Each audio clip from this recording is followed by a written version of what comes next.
I just revealed something the world has never seen before. A few weeks ago, Israel obtained half a ton of Iran's secret nuclear weapons files. You want to see what that looks like?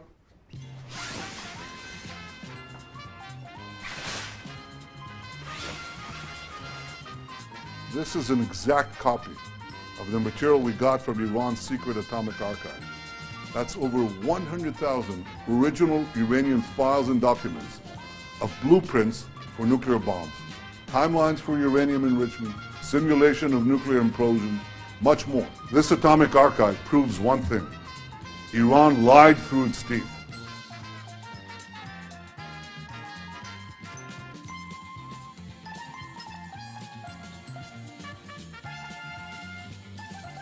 Of Saddam's attempts to conceal and deceive the world, to conceal the efforts that he's making at producing weapons of mass destruction. We in Israel have known this for a long time. We've shared this intelligence with the United States. To understand JFK's assassination, first you need to understand Israel's nuclear program. Israel gave the United States false intelligence about Iraq having weapons of mass destruction, and now Bibi's saying the same thing about Iran. But it gets worse. Bibi has the chutzpah to tell the United States to invade countries because of their nuclear programs. Meanwhile, he stole nuclear technology from the United States. They cry out in pain as they stab you in the back.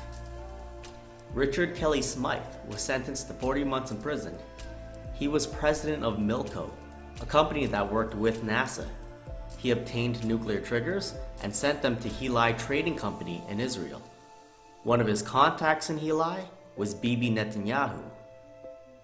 Heli was owned by Israeli arms dealer Arnon Milchan, who went all over television admitting details of the nuclear smuggling ring. Today, the 68-year-old, now chairman of New Regency Films, is worth more than $4 billion and apologizes for nothing. I should have said, you know what? I did it for my country and I'm proud of it. Can you imagine if a Russian got caught smuggling nuclear technology, then said, "Fuck you, I did it for my country"? They would spend years in prison. Another example of Jewish privilege. Milchan is also a Hollywood producer. He produced the Medusa Touch in 1978, which featured an airplane flying into a building.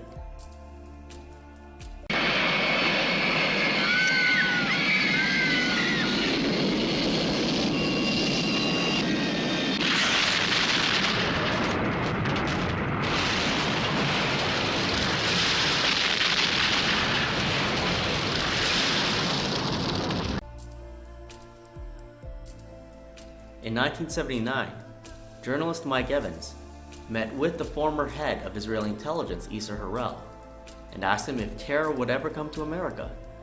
Harel responded, "Yes, I fear it will come. I believe the first terror attack will be New York City's tallest building." Isser Harel, Israel's first spy master, said this in 1979. And Arnon Milchan, the Israeli spy, featured the same thing in a 1978 film. So I wrote a book in 1995, and I said that if the West doesn't wake up to the suicidal nature of militant Islam, the next thing you'll see is the militant Islam is bringing down the World Trade Center.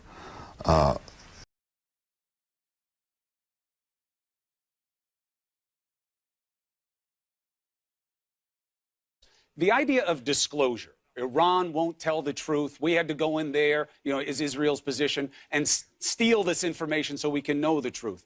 Disclosure as an issue should work every way. The United States should say what it has. You know where I'm going with this. A yes-no question for you. Does Israel have nuclear capabilities and nuclear weapons? Yes or no?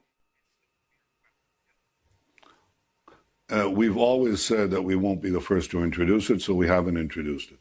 But that's not an answer to the question. Do you have them or do you not? Of any country. It's as good an answer as you're going to get. But I'll tell you one thing, Chris, and I think it's important. Iran signed the NPT. Yes, and Israel hasn't. US aid to Israel is illegal because they are a nuclear power who has not signed the NPT. The US taxpayer has given Israel over $250 billion in welfare. This is illegal and it has to stop. In 2015, President Obama declassified documents revealing Israel's nuclear program. In 2008, former President Jimmy Carter said that Israel has over 150 nuclear weapons. In 2016, former Secretary of State Colin Powell said that Israel has 200 nuclear warheads pointed at Iran. Israeli nuclear technician Mordechai Benunu was sentenced to 18 years in prison for giving details of Israel's nuclear reactor in Dimona to the London Sunday Times. Dr. Avner Cohen, who worked for the Israeli government in religious affairs, wrote a book about Israel's nuclear reactor in Dimona, and he couldn't enter the country for several years. Do you acknowledge that Israel has nuclear weapons? I'm not. You can go read the newspapers about that. You can't acknowledge that Israel has nuclear weapons, sir.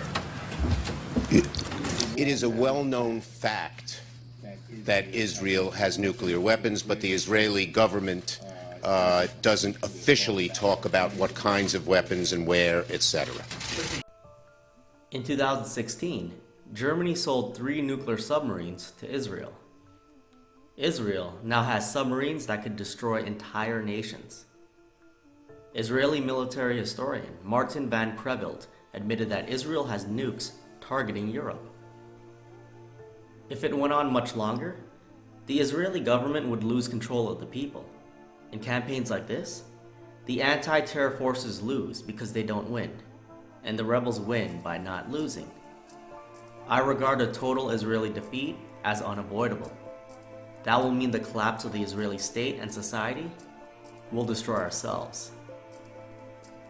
But would the world permit such ethnic cleansing? That depends on who does it and how quickly it happens. We possess several hundred atomic warheads and rockets and can launch them at targets in all directions, perhaps even at Rome. Most European capitals are targets for our Air Force. Let me quote General Moshe Dayan: Israel must be like a mad dog, too dangerous to bother. I consider it all hopeless at this point. We shall have to try to prevent things from coming to that, if at all possible.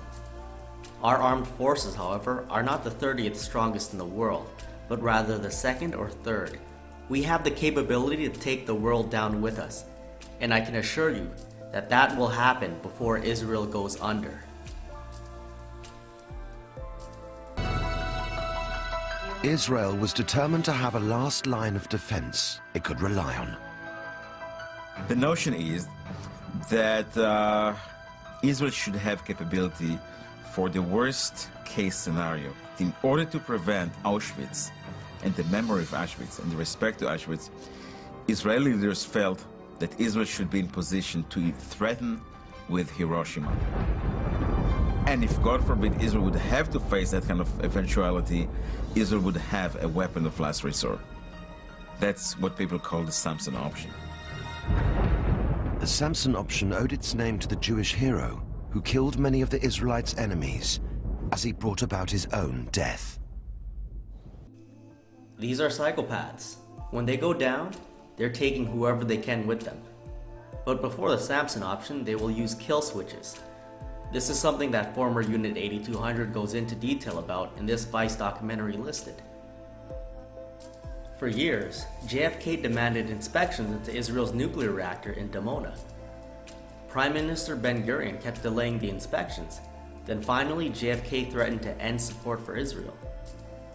Instead of allowing the inspection, Ben-Gurion resigned. JFK wrote a letter to new Prime Minister Levi Eshkol, once again threatening to end support for Israel. Next thing you know, Kennedy was assassinated, and no president since then has tried to stop Israel's nuclear program. And then there's the assassination of United States President Kennedy in '63.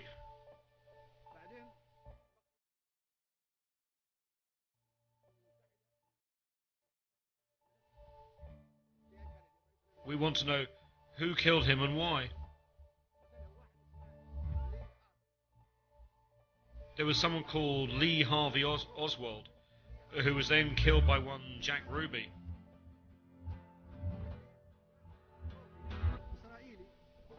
But why did he kill him? Jack Ruby, an Israeli, killed Lee Harvey Oswald, who killed Kennedy.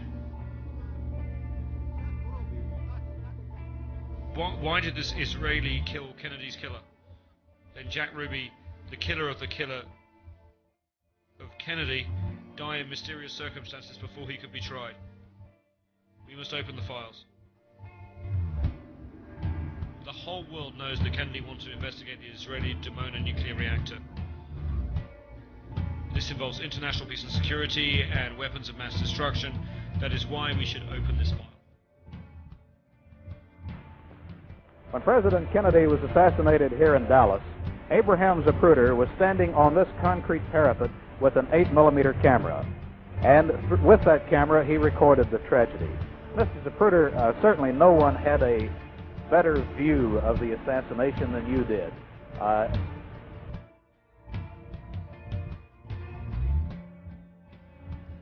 Our purpose was to document the event.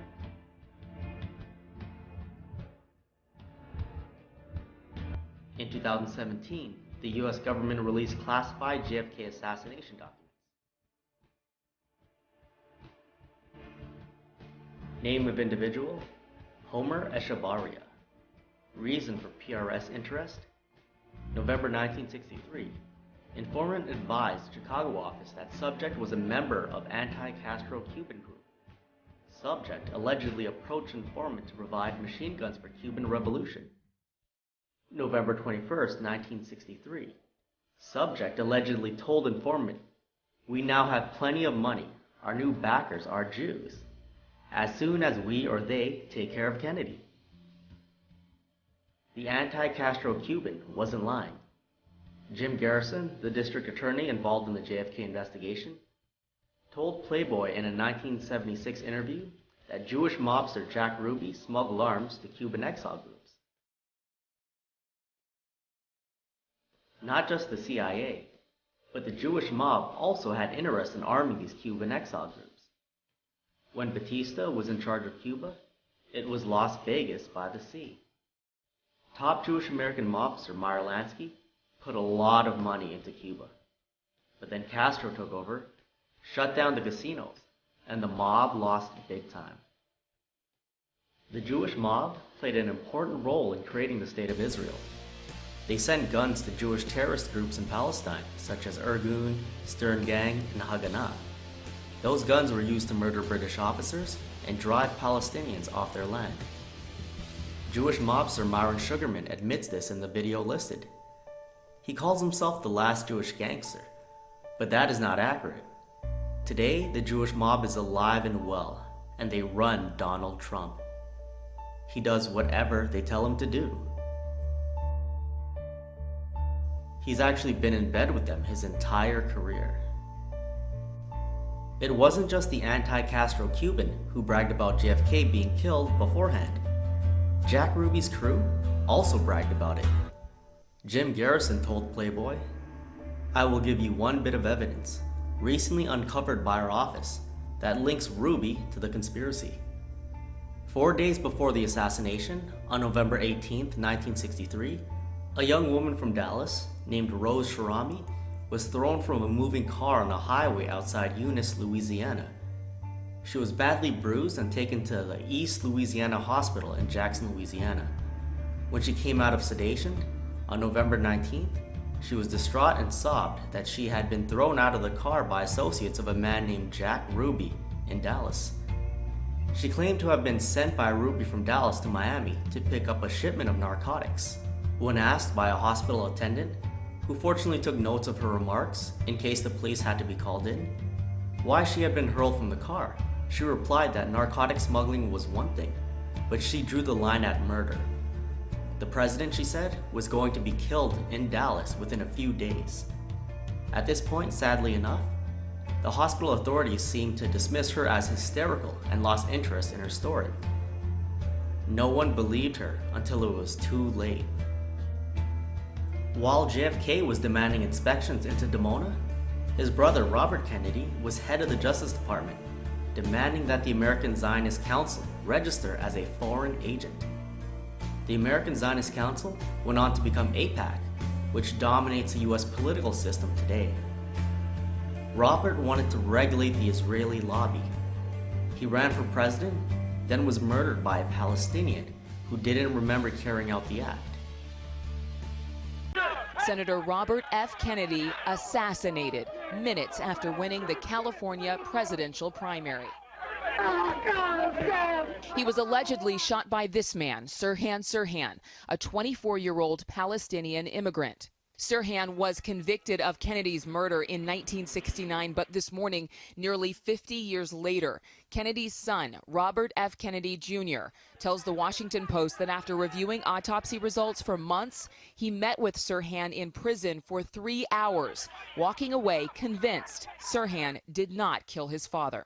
One major discrepancy in the reports, Sirhan had a revolver that held only 8 bullets, but audio recovered from the scene reportedly recorded as many as 13 gunshots. Paul Schrade, a campaigner working for Kennedy, was one of the 5 other people who were hit by gunfire that night. Sirhan was out of position, out of bullets, and could not have shot Robert Kennedy. My demand is a new investigation, an investigation of the second gunman, dead or alive, that they had never done and refused to do and didn't do back in 1968 and 69. So what has led you to conclude that there was someone other than Sirhan who was shooting at Robert Kennedy? Yes, we've concluded that Sirhan not only did not shoot Senator Kennedy, but could not have shot Senator Kennedy. And the reason for that is Sirhan was never in a position where he could shoot Senator Kennedy from behind, and Senator Kennedy was shot 4 times from behind. Renewed hostile actions against United States ships on the high seas in the Gulf of Tonkin have today required me to order the military forces of the United States to take action in reply. Johnson was a puppet for Israel. He allowed Israel to attack the USS Liberty. The ship was flying an American flag, and Israel fired on it for 2 hours, dropping napalm, burning American servicemen alive. They even shot the life rafts. The USS Liberty was able to get a signal out and call for help, but Johnson and McNamara ordered the 6th Fleet to stand down. Johnson lied about what happened on the Gulf of Tonkin to start a bombing campaign in Vietnam. Meanwhile, Israel attacks the USS Liberty, murdering 34 Americans and wounding over 170 others, and Johnson does absolutely nothing. This was an act of war. In truth, if the United States held Israel to the same standards that it has applied to Iraq, Serbia, and other countries, American bombers and missiles would be blasting Tel Aviv, and American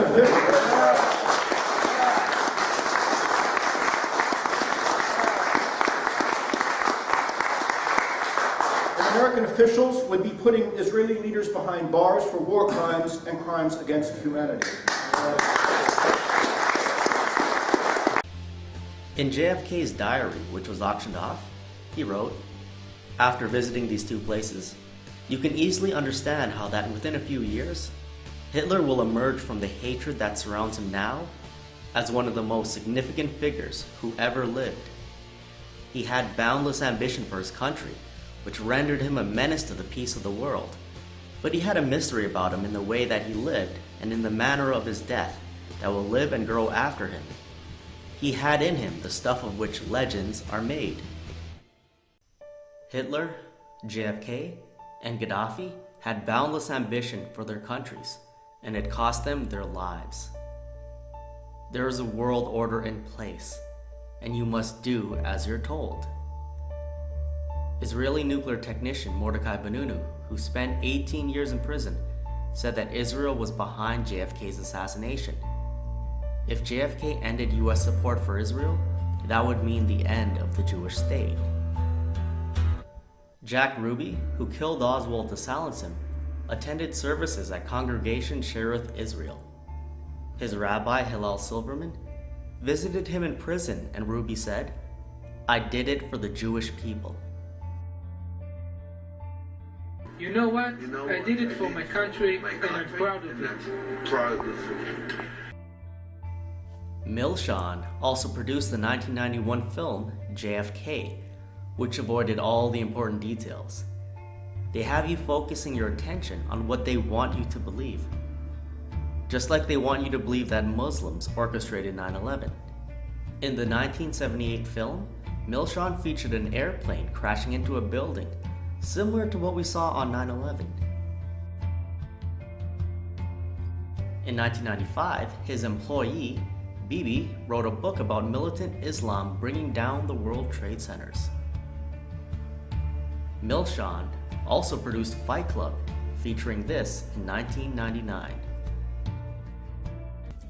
Trust me, everything's gonna be fine.